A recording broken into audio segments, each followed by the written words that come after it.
अब ये इसमें क्या है? वही है, ज्ञान ही है इसके अंदर भी, देवी सरस्वती। देवी सरस्वती। ज्ञान से ये सब होता है ना। इसके नाम पर दिखाएंगे। सरस्वती से, ज्ञान से लक्ष्मी आती है काफी फिर। कुछ लिखा हुआ है, काफी कुछ इसमें क्या कुछ दिखाया आपने? नहीं, मैं जैसे आइडेंटिफिकेशन की जो बात कर रहा था ना, वही दिखा रहा था इसमें। जैसे हमने हर एक फॉर्म को जैसे आइडेंटिफाई करके रखा हो ना, अलग अलग नाम से। हम जहाँ पे एनवायरनमेंट को देखते हैं, अलग अलग फॉर्म जो मूव हो रही हैं, तो किसी फॉर्म को बोलते हैं कि ये प्लांट है। एक दूसरी फॉर्म को बोलते हैं ये एनिमल है, किसी को ये ह्यूमन है। तो ये आइडेंटिटीज ही हैं। मैं, मानव, पुरुष, स्त्री, ये क्या लिखा है आपने? ये भी वैसे ही है ना कि मैं बोलता है, फिर वो मैं के बाद बोलता है कि मैं मानव हूँ।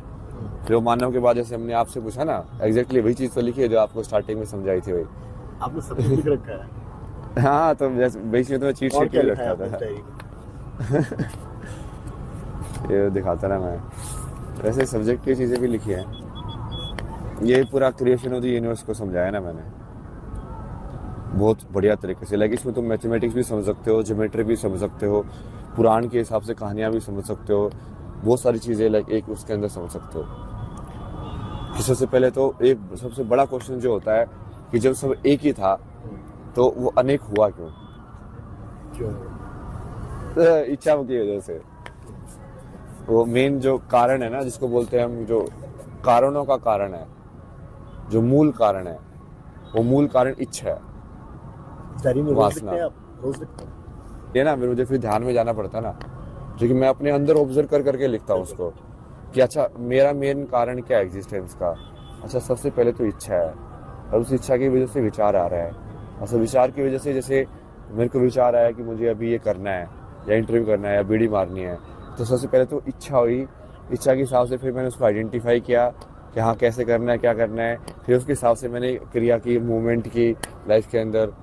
तो मैं बेसिकली इंटरनली जैसे मैथमेटिक्स का भी समझना होता है तो उसके ऊपर ध्यान करता हूँ। अच्छा 2 क्या है, 3 कैसे, लाइफ में विजुअलाइज करके ना फिर समझ के लिखता हूँ। मैं एक आखिरी सवाल के साथ इस इंटरव्यू को खत्म करूंगा, क्योंकि काफ़ी जो यंगस्टर्स हैं वो आपको देखते हैं, सुनते हैं, उनका एक जहन में सवाल होता है कि कई बार एग्ज़ाम देते हैं, एग्ज़ाम नहीं निकल रहा है, कुछ ट्राई कर रहे हैं, ये बनना चाहते हैं, डॉक्टर इंजीनियर बन नहीं पा रहे हैं, उनके लिए आपकी क्या सलाह है?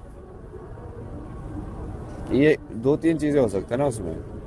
एक तो या तो आप गलत जगह पे अपना टैलेंट को यूज़ कर रहे हो, और दूसरा कि हो सकता है आपको वो एटमॉस्फेयर या एनवायरनमेंट वैसा नहीं मिल पा रहा हो कि सिखाने वाले जो है वो कंसेप्ट आपको सही से नहीं बता रहे हो।